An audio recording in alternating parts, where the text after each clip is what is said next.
Hello students, जैसा कि आपको पता है कि हम class 12 physics chapter 2 electrostatic potential and capacitance study कर रहे हैं। इसमें हम earthing of a conductor discuss किया था हमने लास्ट लेक्चर में। वहाँ एक सिंगल सेल थी, उसको हमने अर्थिंग किया था। इसके बाद फिर हमने 2 कंसेंट्रिक शेल्स ली थी, इनमें से एक शेल को हमने अर्थिंग किया था और बची हुई जो दूसरी सेल थी उस पर हमने चार्ज पता किया था कि कितना चार्ज आता है उस पर।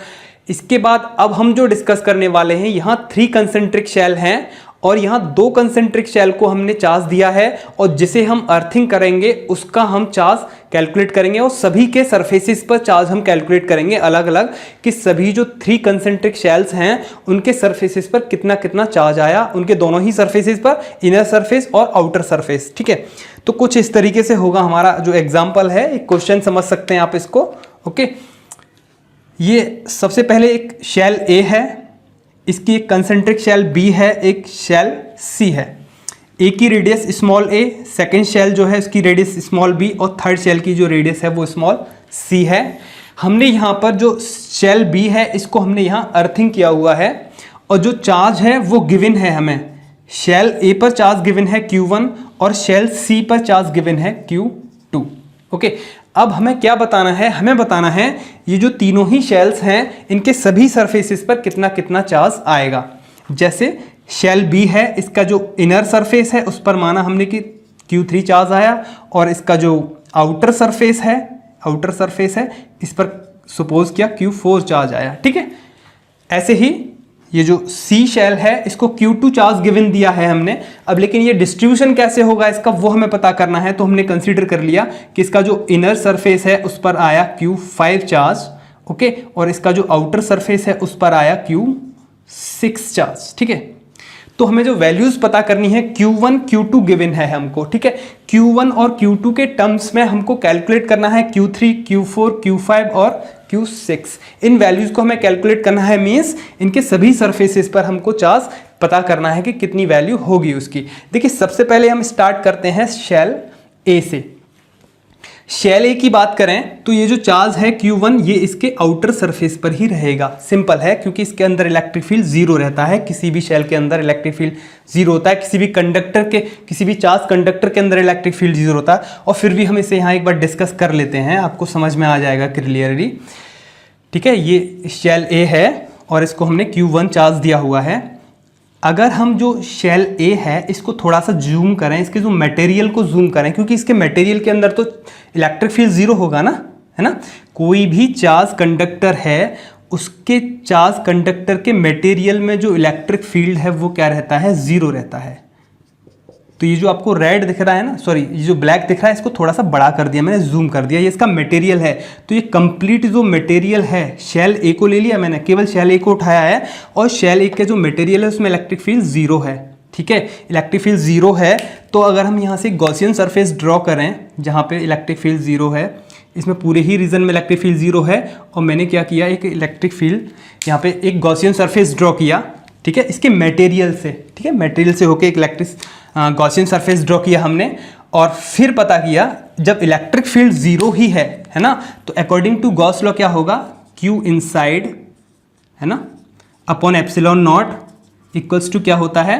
Total flux EdS। यही तो होता है फॉर क्लोज्ड सरफेस। ठीक है, एप्सिलॉन नॉट इसके साथ चला जाएगा। जब E 0 है तो Q इनसाइड क्या हो गया? टोटल 0। तो इनसाइड इलेक्ट्रिक फील्ड क्या हो जाएगा? 0 हो जाएगा। पहले भी डिस्कस कर चुके हैं हम इन चीज़ों को। इसका मीन्स क्या है कि गॉसियन सरफेस है, ये हमने ड्रॉ किया गॉसियन सरफेस। तो गॉसियन सरफेस के अंदर चार्ज कितना है? 0 है। मीन्स इसके इनर सरफेस पर कोई भी चार्ज नहीं है, यहाँ चार्ज नहीं है। इट मीन्स जो चार्ज Q1 है वो कहाँ है? इसके आउटर सरफेस पर। ये शेल ए ही थी, ये इसका इनर सरफेस था, ये इसका आउटर सरफेस था। बस थोड़ा सा जूम कर दिया, मटेरियल को दिखाया है कि मटेरियल के अंदर तो चार्ज जो इलेक्ट्रिक फील्ड है वो 0 रहेगा। तो ठीक है, क्लियर है ये बात। Q1 कहाँ रहेगा? इसके आउटर सरफेस पर रहेगा। ये पॉइंट क्लियर है यहाँ पर। ठीक है, अब हम लेंगे यहाँ पे शेल बी को। शेल बी चेक करते हैं। तो शेल बी को हम उठाते हैं यहाँ पे सबसे पहले। तो ये शेल बी को मैंने यहाँ पे ड्रॉ कर लिया। ओके, शेल बी को। ऐसे ही अब हम शेल बी का जो मटेरियल है इसके अंदर भी इलेक्ट्रिक फील्ड 0 होगा, तो इसे थोड़ा सा जूम कर लेते हैं। ओके, शेल बी को मैंने जूम कर लिया, क्लियर।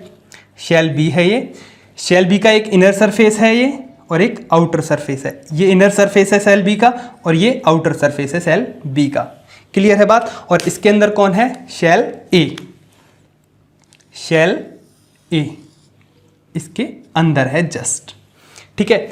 और जो चार्ज है शेल ए पर वो कितना है, Q1 है, और ये Q3 और Q4 हमें अभी चेक करने पड़ेंगे, अभी इक्वेशंस हम बनाएंगे।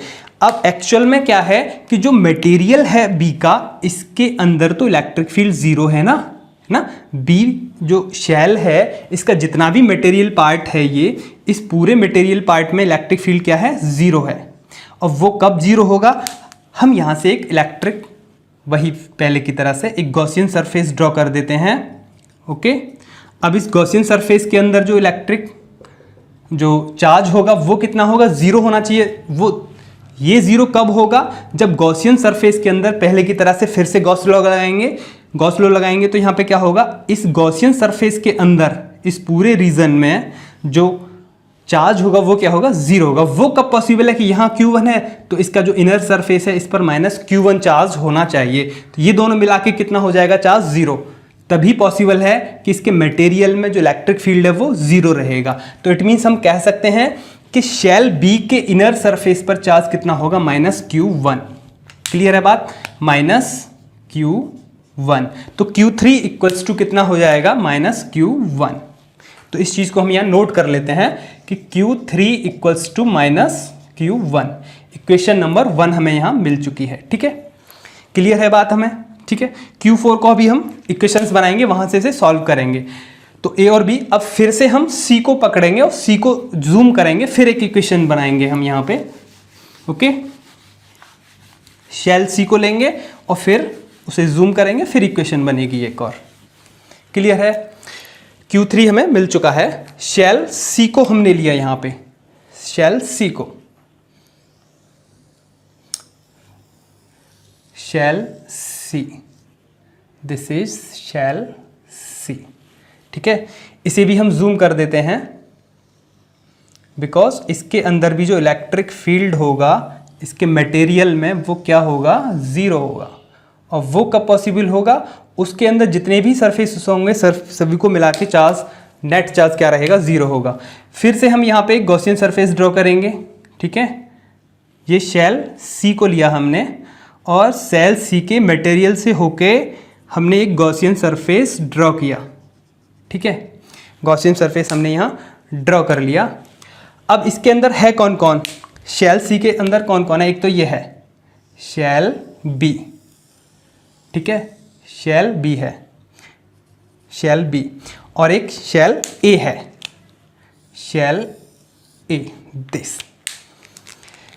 यहां कितना चार्ज है, Q1, और यहां कितना है, Q3। अभी उसको बाद में रिप्लेस कर लेंगे इसके इनर सरफेस पे। इसके आउटर सरफेस पे कितना है, Q4, यहाँ कितना है, Q5, यहाँ कितना है, Q6। सी के मटेरियल में इलेक्ट्रिक फील्ड जीरो है, शेल सी के मटेरियल में जो मैंने जूम किया है उसमें इलेक्ट्रिक फील्ड जीरो है। वो कब पॉसिबल है, जब ये सारे चार्जेस मिलके जीरो होंगे, है ना। ये जो सारे चार्जेस हैं, जो गॉसियन सरफेस मैंने ड्रॉ किया है, ये जो मैंने गॉसियन सरफेस ड्रॉ किया है, इसके अंदर नेट चार्ज कितना होना चाहिए, जीरो होना चाहिए। तभी पॉसिबल है कि सी के जो मटेरियल में इलेक्ट्रिक फील्ड है वो जीरो होगा। ओके, तो ये कब पॉसिबल है, ये तब पॉसिबल होगा तब ये सारे चार्जेस मिलकर जीरो हो जाएंगे। वही गॉसेस लॉ लगाएंगे फिर से हम, तो Q5 plus Q4 plus Q3 plus Q1 is equals to zero, ठीक है। ये सारे चार्जेस मिलके कितने हो जाने चाहिए, जीरो हो जाने चाहिए, ठीक है। कैसे, वही गॉसेस लॉ लगा के आप Q inside is equals to epsilon naught multiply by EDS, Gauss's law लगाएंगे, ठीक है। एप्सिलॉन नॉट को मैंने सामने मल्टीप्लाई कर दिया है, E कितना है, जीरो है, ठीक है। E जीरो कब होगा, Q इनसाइड जीरो हो तब। तो Q इनसाइड जीरो कब होगा, Q इनसाइड कितना है, total charge inside the Gaussian surface कितना है, Q5 plus Q4 plus Q3 plus Q1 equals to zero. तो ये मैंने इक्वेशन यहाँ पे एक और बना ली, ठीक है। ये क्लियर है आपका पॉइंट, ओके। और कौन सी इक्वेशन है हमारे पास, देखिए यहाँ 6 वेरिएबल 6 चार्जेस की वैल्यू हैं Q1 से लेके Q6 तक। Q1 Q2 हमें पता है, 4 पता करनी है, 3 4 5, Q3 Q4 Q5 ओके, और Q6 ये हमें पता करने हैं। Q1 Q2 नोन है। तो एक और इक्वेशन आप देखिए यहाँ पे, Q2 जो चार्ज दिया है शैल C को दिया है वो Q5 और Q6 मिला के है, ठीक है। Q2 चार्ज किस पे गया है, Q5 plus Q6 equals to Q2 है, ठीक है। Q2 चार्ज C शेल को दिया है, C शेल के इनर सरफेस पे Q5 चार्ज है और आउटर सरफेस पर Q6 चार्ज है। इससे ये इक्वेशन बन जाएगी। 3 इक्वेशन हमें मिल चुकी हैं। एक और इक्वेशन की जरूरत होगी क्योंकि 4 चीजें हमें पता करनी है, Q3 Q4 Q5 Q6, 4 चीजें पता करनी है, 4 इक्वेशन की हमें जरूरत पड़ेगी। Q1 Q2 हमें पता है ऑलरेडी, वो गिवन है क्वेश्चन में, ठीक है, उनकी वैल्यूज हमें पता है। तो in terms of Q1 Q2 हम पता करने वाले हैं। तो एक और इक्वेशन हम कैसे पता करेंगे, ठीक है, यहां हमने जो अर्थिंग किया है इसका भी यूज कर लेते हैं। किसे अर्थिंग किया है हमने, शेल बी को अर्थिंग किया है, तो पोटेंशियल ऑफ शेल बी कितना होगा, 0 होगा। क्लियर सी बात है कि जिसे हम अर्थ करते हैं, अर्थ का पोटेंशियल क्या होता है, 0 होता है, ठीक है। अर्थ का पोटेंशियल 0 होता है तो शेल बी का भी पोटेंशियल 0 हो जाएगा, क्योंकि इलेक्ट्रॉन्स जाएंगे अर्थ से और शेल बी पर पहुंचेंगे, वो न्यूट्रलाइज करने की कोशिश करेंगे चार्ज को, ठीक है। उससे क्या होगा, दोनों का जो पोटेंशियल है वो बराबर हो जाएगा। और कब तक फ्लो होगा इलेक्ट्रॉन्स का, जब तक कि शेल बी और अर्थ का पोटेंशियल बराबर ना हो जाए, मींस शेल बी का पोटेंशियल 0 ना हो जाए। तो जिसको हम अर्थ करते हैं उसका पोटेंशियल 0 हो जाता है। ये हम डिस्कस कर चुके हैं लास्ट लेक्चर में। आई बटन में लिंक मिल जाएगा आपको उसका, वहां से आप उस वीडियो को देख लेंगे। Earthing of a conductor clearly हमने सब कुछ वहां पे डिस्कस किया था। तो क्यू वी बी कितना होगा, 0 होगा। अब वी बी, मान लीजिए ये पॉइंट है, ये बी शेल है, ठीक है। यहाँ पे हम पोटेंशियल की ही बात कर रहे हैं। अगर बी शेल पे जो पोटेंशियल होगा वो कैसे देखेंगे आप, देखिए सबसे पहले Q1 चार्ज है ए शेल पर, इसकी वजह से पोटेंशियल होगा यहाँ इस पॉइंट पे, इस डिस्टेंस पे, इस डिस्टेंस पे। किस डिस्टेंस पे है ये, बी डिस्टेंस पे है, ठीक है। तो Q1 चार्ज किस डिस्टेंस पर है, बी डिस्टेंस पर, तो Q1 अपॉन बी, ठीक है। शेल की वजह से पोटेंशियल की वैल्यू आप जानते हैं, चार्ज अपॉन डिस्टेंस, जिस डिस्टेंस पे आप पोटेंशियल पता कर रहे हैं। तो Q1 चार्ज की वजह से जो ए शेल पर है, इस शेल पर Q1 चार्ज है, यहां हमें पोटेंशियल देखना है, तो कितना होगा वो, ये डिस्टेंस ले लेंगे, R की जगह B आ जाएगा, तो Q1 अपॉन बी प्लस, ठीक है। पहली शेल की वजह से पोटेंशियल होगा यहाँ। अब इस खुद जो शेल B है इस पर भी चार्ज है, कितना चार्ज है, Q3 प्लस Q4, तो K total charge Q3 plus Q4 upon distance, इस शेल की डिस्टेंस कितनी है यहाँ से, B, ठीक है, तो B डिस्टेंस पर है। क्लियर है बात, प्लस और जो आउटर, सबसे आउटर शेल है C, इस शेल की वजह से भी एक पोटेंशियल होगा। देखिए आउटर शेल पर कितना चार्ज है, Q5 प्लस Q6, तो K Q5 plus Q6 total charge लगा दिया हमने अपॉन डिस्टेंस।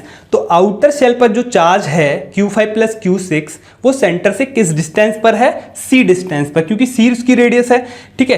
तो ये जो Q5 प्लस अपॉन C, ये वाला जो पोटेंशियल है, जो आउटर शेल, सबसे आउटर शेल है C की, है ना, C शेल है आउटर शेल, इसकी वजह से जो पोटेंशियल है वो सब जगह सेम होगा। इसके हर पॉइंट पर ये वाली जो टर्म है ना, यही पोटेंशियल होगा, कहीं पे भी आप देख लीजिए, ठीक है, क्योंकि कांस्टेंट रहता है simple potential inside the shell सभी पॉइंट्स पर। इन बाकी की अंदर वाली शेल को आप मान लीजिए कि ये है ही नहीं, तो बाहर वाली सेल की वजह से हर पॉइंट पर पोटेंशियल वही होगा, ठीक है। तो ऐसे ही इस पॉइंट पर बाहर वाली सेल की वजह से पोटेंशियल होगा यहाँ, लेकिन डिस्टेंस कौन सी लेंगे आप, C, क्योंकि चार्ज कहाँ है, C डिस्टेंस पर है चार्ज यहाँ पे, ठीक है।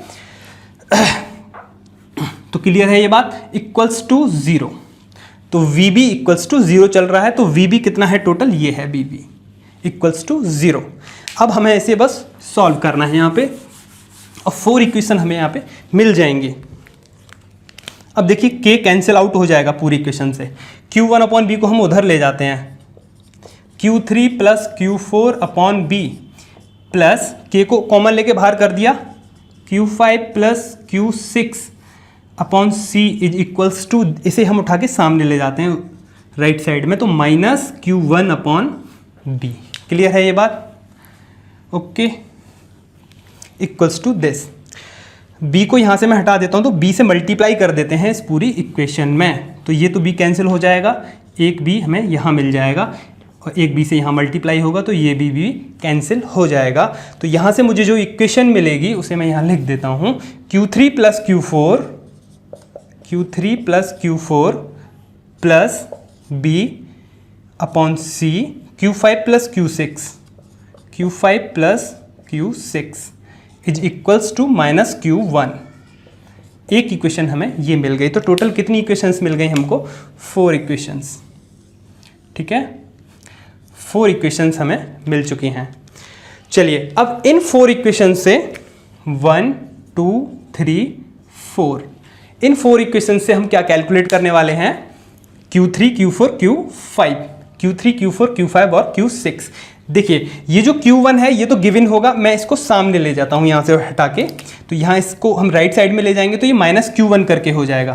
कितना हो जाएगा? Minus Q1। ठीक है, तो सेकंड इक्वेशन कुछ इस तरीके से है 3 4 दिस। चलिए कैलकुलेट करते हैं हम वैल्यूज़ को। यहाँ से इसे मैं हटा देता हूँ इन चीज़ों को। ठीक है, अब इक्वेशंस बची हैं हमारे पास और वैल्यूज़ निकालनी है हमको बस ओनली। देखिए Q3 plus Q4, Q5 plus Q6 मिला के Q2 है। इस वैल्यू की जगह मैं Q2 पुट कर देता हूँ यहाँ। Q3 plus Q4, Q3 plus Q4 plus B upon सी Q5 प्लस Q6 कितना है? Q2 के बराबर। तो इक्वेशन 3 से पुट कर दिया मैंने यहाँ पे इस पूरे की जगह क्या? Q2 equals to minus Q1। ठीक है, Q3 Q4 प्लस Q2 इतना तो हो गया ये यहाँ पे। अब हमें कहाँ से कुछ वैल्यूज़ और देख लेते हैं यहाँ पे अभी हम। देखिए Q3 equals to minus Q1 है ना, इक्वेशन 1 से। तो Q3 की जगह मैं पुट कर देता हूँ यहाँ पे minus Q1 plus Q4 plus B upon C Q2 equals to minus Q1।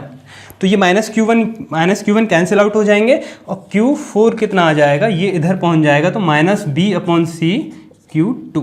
तो Q4 हमें यहाँ पे मिल गया है माइनस B अपॉन सी Q2। ठीक है, Q4 मिल गया। Q3 पता है, Q3 Q4 दोनों पता है, Q5 निकल जाएगा इजीली, है ना। चलिए इस इक्वेशन में, इक्वेशन 2 को पकड़ते हैं अब हम using equation 2।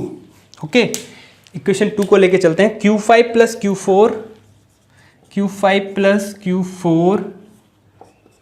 Plus Q3 equals to minus Q1। Q4 पता है, Q5 निकालना है। Q5 प्लस Q4 कितना है? Minus B upon c this. Q4 की वैल्यू ये है Q2 प्लस Q3 कितना है? Minus Q1। Q3 की जगह मैंने लगा दिया minus Q1 equals to minus Q1। Okay, तो ये प्लस माइनस मिलके हो जाएगा माइनस। ठीक है, ये ब्रैकेट हट जाएगा, ये प्लस माइनस मिलके हो जाएगा यहाँ माइनस। ठीक है, ये ब्रैकेट हट जाएगा यहाँ से। माइनस Q1 कैंसिल आउट हो जाएंगे। Q5 कितना आएगा? B अपॉन सी Q2। क्लियर है ये पॉइंट? ठीक है, Q4 आ गया, Q5 आ गया, Q6 बचा ओनली। Q5 जब आ ही गया है तो Q5 को हम यहाँ से यहाँ रख देते हैं इक्वेशन 3 में। ठीक है, इक्वेशन 3 से चलते हैं अब। इक्वेशन 3 क्या है? Q5 plus Q6 equals to Q2। Okay, तो Q5 ये है हमारे पास, यहां से हम Q5 यहां पुट कर देते हैं। B upon C Q2 plus Q6 equals to Q2। तो यहां से इसे थोड़ा सा जगह, तो Q6 चाहिए हमें। तो Q6 कैसे जाएगा? इसे इधर ले जाते हैं तो Q2 minus B upon C Q2 means Q6 equals to आएगा, Q2 कॉमन हो जाएगा 1 माइनस B अपॉन सी। ठीक है, तो Q6 की वैल्यू कितनी आएगी? Q2 1 minus B upon c in bracket. Here यहां लिख देता हूं मैं इस वैल्यू को Q6 कितना होगा? Q2 1 minus B upon c. This is Q6। Q4 Q5 Q6, Q3 कितना है? दिस, ये पता चल ही गया पहले। ठीक है, Q3 Q4 Q5 Q6। तो 4 वैल्यूज चाहिए थी हमें, चारों इक्वेशन थी हमारे पास, चारों वैल्यूज हमें मिल चुकी हैं। ओके, Q1 Q2 के टर्म्स में ही निकालना है बिकॉज Q1 Q2 तो गिवन है क्वेश्चन में। ओके, तो Q1 तो है ही। Q3 कितना आया? माइनस Q1, ये यहां लिख दिया। Q3 कितना आया? Minus Q1। इसे अब मैं हटा देता हूं Q3 को। Q4 कितना आया? Q4 माइनस बी अपॉन सी Q2 माइनस बी अपॉन सी Q2 माइनस बी अपॉन सी Q2। क्लियर है बात। Q5 कितना आया, बी अपॉन सी Q2 प्लस में बी अपॉन सी Q2 प्लस में ये वाली जो सरफेस है इस पे आएगा चार्ज, ये वाला चार्ज किस पे आया है, इस सरफेस पर आया है। और Q6 कितना है, Q6 है ये Q2 1 माइनस बी अपॉन सी, ये चार्ज आया Q6 पर। Q6 जो है जो कि आउटर पार्ट है इसका, ठीक है, जो Q2 दिया था हमने इसको। अब आप देख रहे हैं यहाँ पे Q1 है, इसके जस्ट अपोजिट सरफेस पे माइनस Q1 चार्ज आया है ना, अपोजिट चार्ज आया है। ऐसे ही यहाँ माइनस बी अपॉन सी Q2 है तो इसका just opposite plus B upon सी Q2, इसके जस्ट अपोजिट जो सरफेस है ये, इन दोनों पे, दोनों ही आमने सामने के जो अपोजिट सरफेसेस हैं उन पर अपोजिट चार्ज आया है, लेकिन इक्वल अमाउंट में आया है, मैग्नीट्यूड सेम है, ठीक है। तो क्लियर है यहाँ पे ये चीज़। तो हमने ये चार्जेस निकाले थे, तो charge appearing on different surfaces of concentric shells. Okay, अब हम इसके बाद स्फेरिकल कैपेसिटर का केस देखेंगे, वहाँ हम कैपेसिटेंस कैलकुलेट करेंगे for a spherical capacitor. Okay, so thank you for today.